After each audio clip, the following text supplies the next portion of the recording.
So I've seen a lot of videos on YouTube titled, "Your new life has to cost you your old one." And I thought this was really interesting, so I thought I'd put my own spin on things and kind of go into a little bit more depth and offer my own take on why I believe that this is true. Your new life means the death of your old one. You can't live two lives. It's so difficult. That's the first thing. The second thing is, I want you to imagine that you've grown up with 4 other boys in your neighborhood, and you guys do everything together. They're your lads, they're your bros, they're your brothers, right? Brothers from another mother. They're so important to you and you love them to bits. You play sports together, you go to school together, and as you grow up, as you part ways from secondary school and you go off to uni, you might end up going to uni with them or you might not. And then you move back home after university and they all move back home and you reunite and you hang out again. You find out that they've all got jobs, they've all got 9 to 5s working in finance or law or medicine. And you're the only one without a steady 9 to 5. You're the anomaly. And they might tease you a little bit saying, all right, when are you going to get a proper job? When's your life going to start? And that's fine. You don't tell them about what you hope to achieve until you achieve it. You're going for starting your own business. You want to be an entrepreneur. You want to be free. You want to escape the rat race. You don't want to work a 9 to 5 because a 9 to 5 is not for everybody.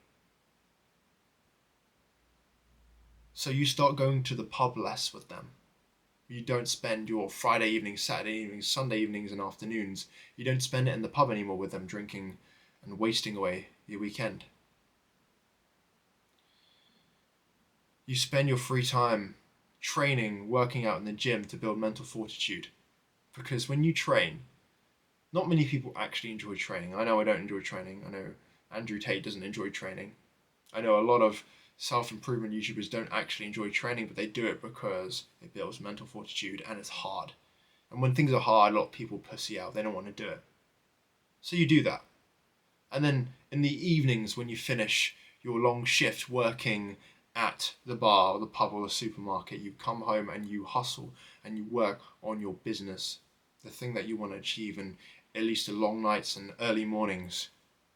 You're sleep deprived, you're relying on caffeine to keep you awake and get you through the day. Your relationships suffer. You lose your girlfriend, your parents disapprove, the people in your life disapprove. They are laughing at you and they think you're crazy. And your friends, these 4 lads that you spend the most time with outside of work, they start to doubt you. And they say things like, oh, what, you think you're too good for us? Why aren't you coming to the pub? Why aren't you coming out? Why aren't you coming clubbing with us? They actively discourage you. And if you ask anyone whether they think the statement, you are the sum of the 5 people that you spend the most time with, is true, they would agree. But then they refuse to do anything about it. They refuse to actually surround themselves with people that they want to be like. You have to find people who are on the same mission as you, because these boys are not on the same mission as you. They're your best friends and you love them to pieces, but they're not on the same mission as you. They won't get anything that you do. They will discourage you. They're going to hold you back. And this is the part of your old life that needs to die. This is one aspect of your old life that needs to die.